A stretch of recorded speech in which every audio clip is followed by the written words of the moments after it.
Welcome back to the exciting video. What we're going to do today, I'm going to show you the easiest way to learn how to read sheet music.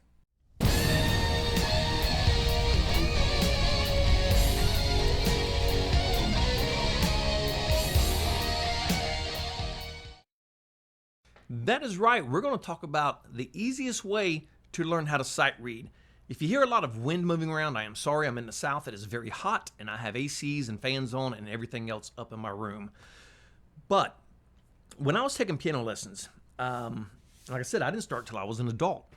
And my music teacher, being that I was an adult, I just had a tremendous amount of questions. You know, things that children normally don't do. When I taught children, they come in, you say, hey, this is what we're going to work on. You show them how to do it. You explain what it is. They start doing it. That's the end of it.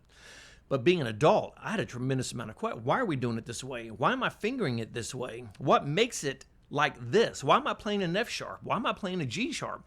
You know, I had so many questions, which was great for me, being that I got started so late. All that curiosity really advanced my knowledge of theory, because in my opinion, theory is everything in music.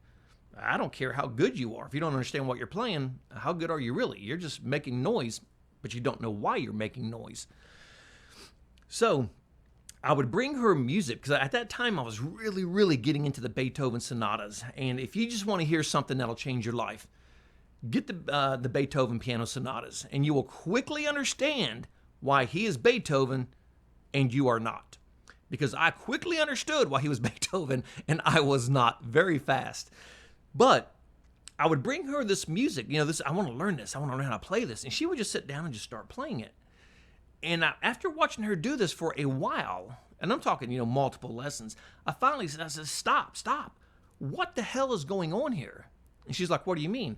I said, how are you getting all this information off of this page, through your eyes, into your brain, deciphering all this information, leaving your brain, coming down to your fingers into the keys of a piano?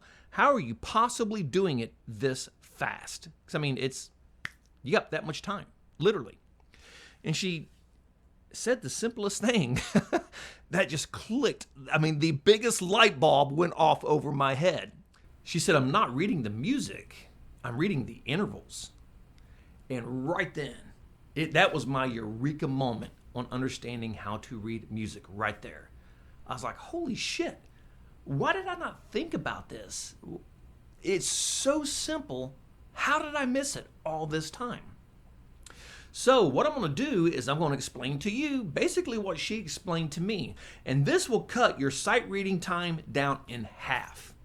If you're struggling sight reading and you're like, okay, that's a C, that's a F, that's a G, this will cut that down in half, guaranteed. And I'm not going to charge you $19.95. I'm actually going to teach you something here, and it costs you nothing. But it would be nice if you would subscribe, because a subscription to my channel costs you nothing.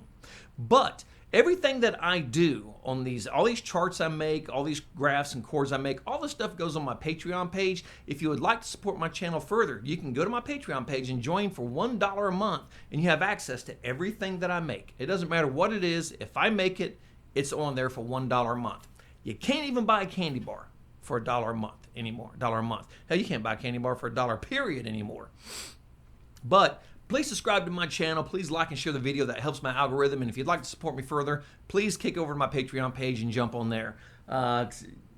Just a lot of great stuff on my Patreon page for you to learn. And a lot of it does center around theory and actual learning of music.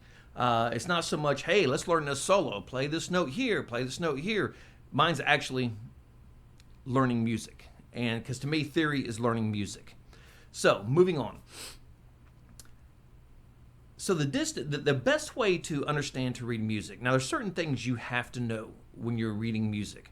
And time to get serious here and quit being my normal dork self.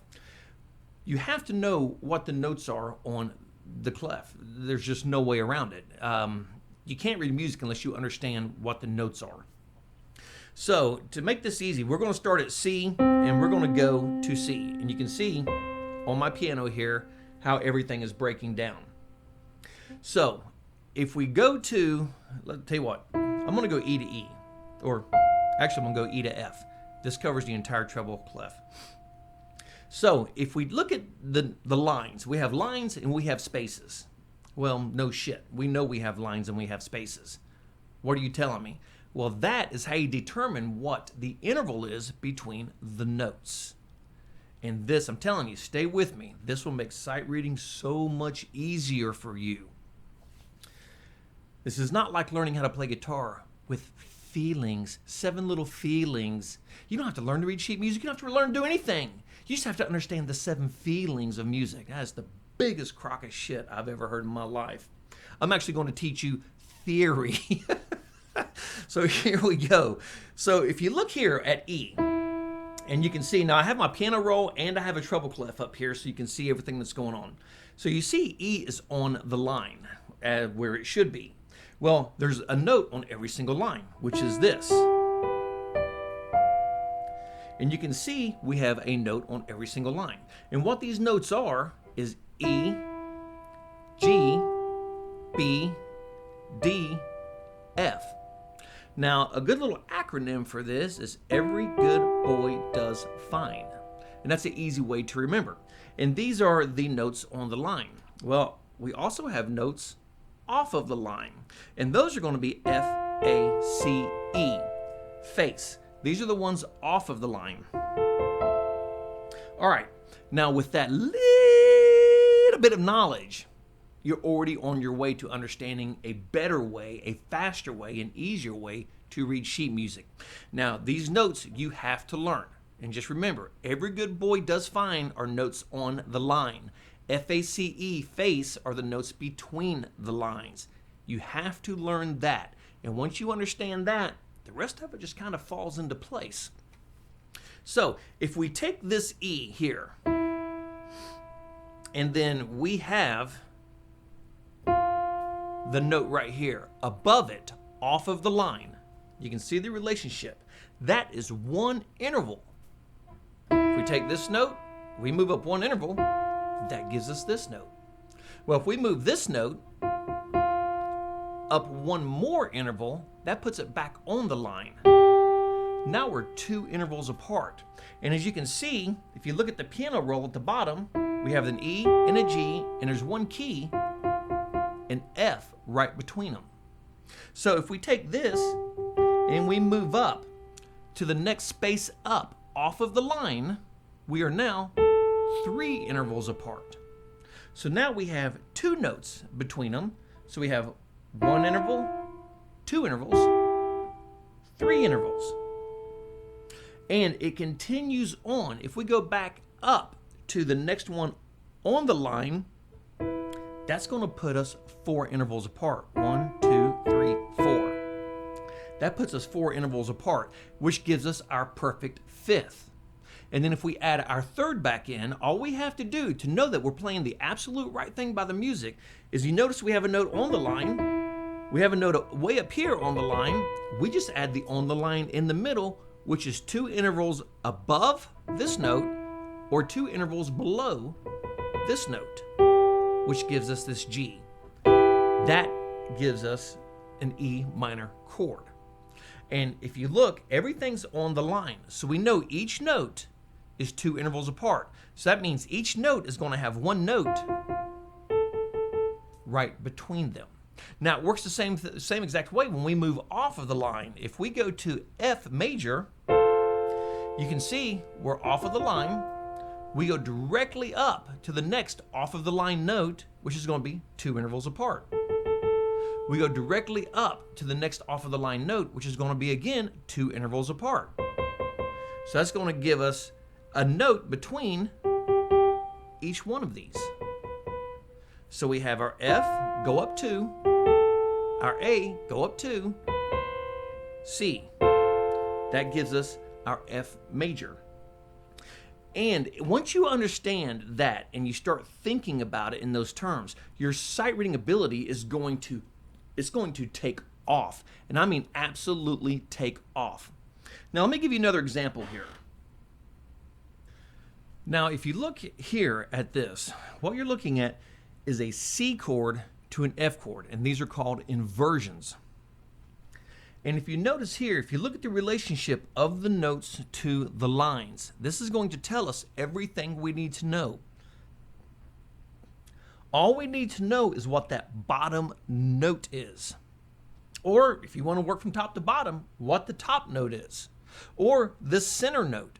It doesn't matter which note, you know exactly what it is. All that matters is that you understand at least one of the notes and the relationship, the intervallic distance between the notes. So to give you a good example, if you look right here at this C. Now this is an easy one to remember. For some reason, the FACE was much easier for me to remember. So I really concentrated on the F, A, C, and E when I started sight reading. I only had to know the 4 notes and they were off of the line. It was very easy for me to understand. So if you look here, you notice in this chord progression here, the C does not change. The C is a 1 constant note. So all we have to understand is the distances between the notes above and below it. Because we already know what the C is, so we're halfway home. And so let me break this down for you. So if we take the C, and like I said, if you notice that this C was the 1 note that did not change. But we know that we have a note off of the line directly above it. So we automatically know that's 2 intervals. So it's going to be 1, 2 keys up. And we also know that if we have one off of the line directly below it, it is going to be 2 intervals. So it's going to be 2 keys down. But in this case, it's on the next line down. So we know that's going to be 3 intervals down.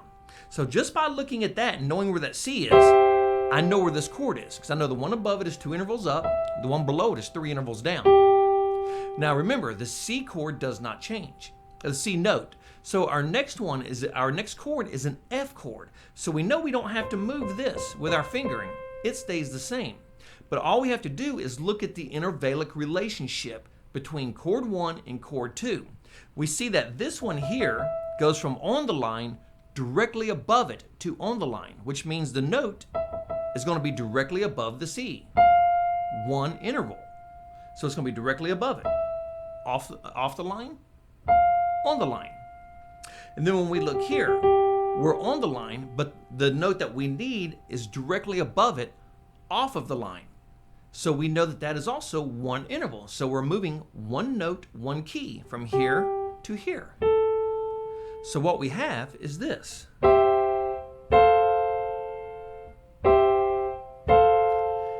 And I can decipher that just by knowing the 1 note of C.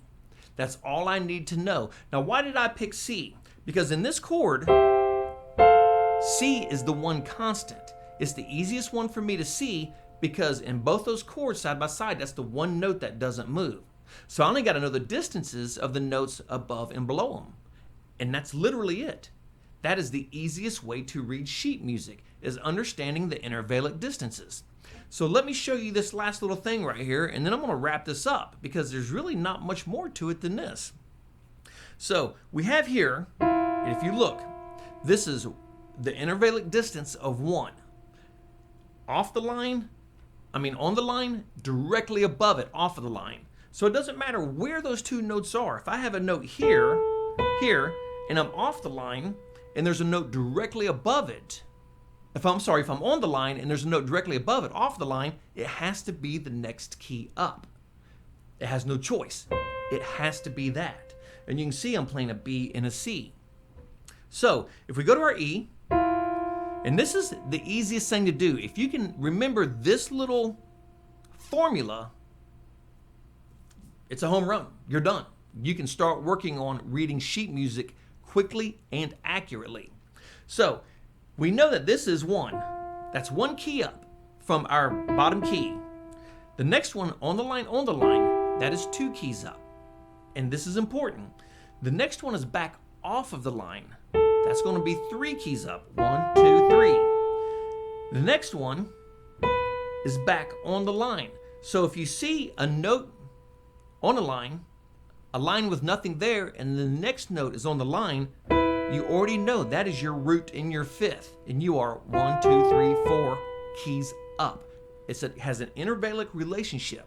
The distance is 4. So if we go up again, we're back off of the line. Now I don't really need to remember that this is 5 because I already know for a fact this is 4. So if this is 4 and the next note is right above it, then it has to be 5. If we go back up here, now we're at 6. So the intervallic distance between these two notes is 6 keys, 6 notes. 1, 2, 3, 4, 5, 6. And then we have 7. And then we have here 8. Back to our F. So the best thing to do is just pick out either off the line or on the line, memorize the distance between those, and the rest of it just simply falls into place. Now for me, it was easier for me to remember for whatever reason with all the notes that were off the line. So if I see a note here and here, I already know them 4 keys up. 1, 2, 3, 4. I already know them 4 keys up because I remember that if there's a note off the line, I have a blank off the line between it, and then another note off of the line, I already know that is my root and my 5th. And that's how I think about it. If I see that, whatever that bottom note is, I know I'm playing my perfect 5th right above it. It has an intervallic distance of 4. So I just jump there. I don't even need to know what this note is, as long as I know what this note is. And then somewhere down the line, this note comes in.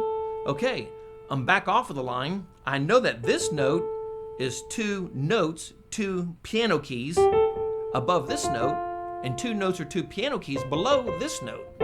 So it can only be an A. And the same thing, if we move up to here, we know what we have here. You can see we have off the line, a note that is off the line, blank, blank, and then another one that is off the line. So all we have to remember is we know this is an F, so we just count up. 1, 2, 3, 4, 5, 6.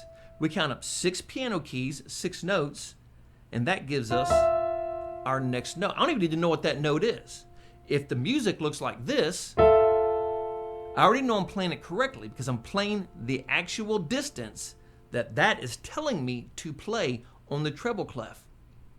Now granted, I'm playing the notes, but I'm not even thinking about what the note is. I'm only thinking about the distance. So if we go back to this example here, and you see when I make the move over to the F, this one's going to move up 1 key, 1 intervallic jump. This one's going to move up 1 piano key, 1 intervallic jump. And all I'm doing is reading the distances of these notes. So if the last part of this, real quick, these are called learning your inversions. And if you take piano, this is something that you will be doing.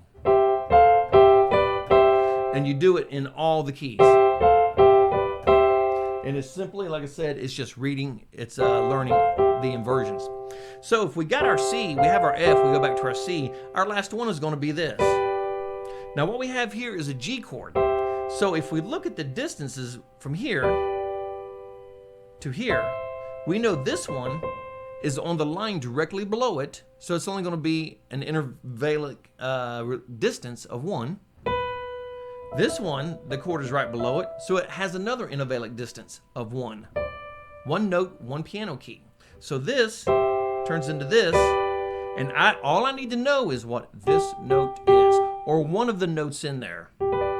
If I know what this note is, then it's on the line, so the next one down that is also on the line has to be 2 notes away, 2 keys, 1, 2. This one here, if I know what this note is, this one here, since it's on the line, it has to be 2 notes, 2 piano keys, or an intervallic distance of 2 away, 1, 2.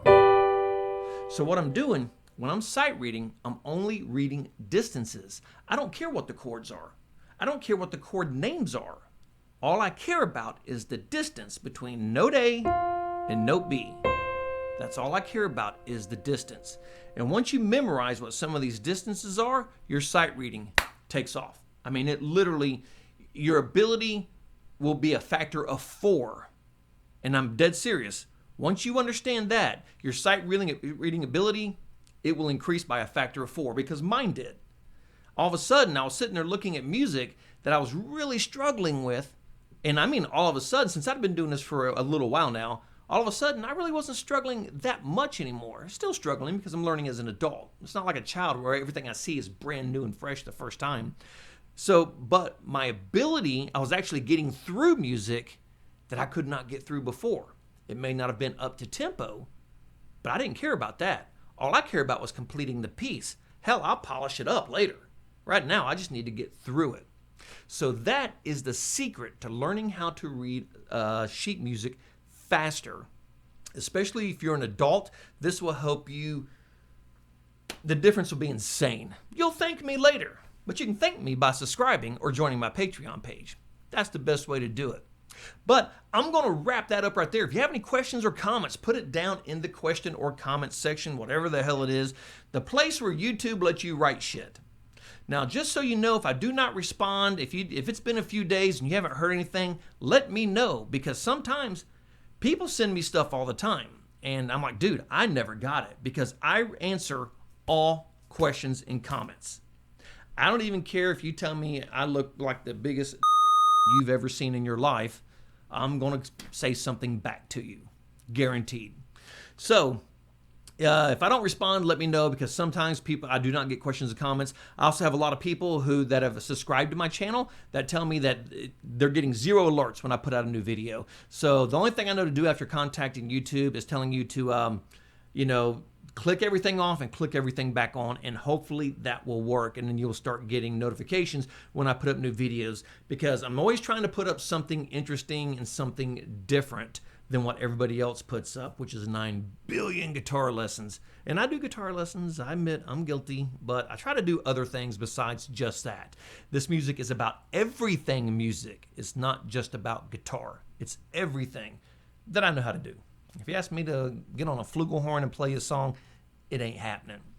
But real quick before I wrap this up, if any of my subscribers watch this and you know that I have my channel closed-minded, I do have a political podcast that I am stepping out of. It's too hard, man. The world is on fire in all directions, and honestly, it just aggravates the hell out of me more than it does anything at this point, because nobody listens. Absolutely nobody listens. You can tell people that your foot's on fire, and they will tell you you're lying when their foot is literally on fire. Nobody listens anymore. So I stepped out of that, and actually I'm going to be changing that channel over to Angry Guy Hates Everything, and that is me. I am the angry guy, and damn it, I hate everything. So that channel is going to be moving over to Angry Guy Hates Everything. And it will be a lot of stuff about things that I hate. But there will be some things that I love on there, which is a very, very small amount. Let's be honest. How many things do you really love in this world? I mean, hell, you probably hate most of your friends. Because I hate most of my friends. They suck. So it's moving over to Angry Guy Hates Everything. And then I do have another channel that we're starting up, me and the wife. Now, this one is called The Dead Tailors. This channel is going to be dedicated to horror stuff, horror things. Every once in a while, I will jump out and probably do some sci-fi stuff, because I do love sci-fi, but it is dedicated to horror things. And the first video we're putting up is we're actually rating the 5 Evil Dead movies from scary to scariest. And I'm a huge horror buff, and I've been shooting film for a lot of years. And my daughter and I submitted 2 short films to the Horror Film Fest, the Knoxville Horror Film Fest last year, because we are here in Knoxville, Tennessee. We submitted 2 last year to the Horror Film Fest, and if everything works out right and I have time, I'm actually getting ready to start shooting my 3rd short horror film. And this one's going to be a little more serious. The other ones were kind of slapstick, goofy horror stuff. This one's going to be a little more serious. So I'm actually hopefully going to start shooting that within the next few weeks, but a lot going on. So I got the 2 channels coming up. Please subscribe. Please check out my Patreon page. If you have any questions about sight reading, music, or hell, you have any questions in general, even if your boyfriend's cheating on you and need advice, drop me a line. I'll tell you how to handle that shit quickly. So, on that note, like the great Sam Hagar says, if you miss a beat, you lose the rhythm and nothing falls into place. And no matter what you do, for the love of God, rock on.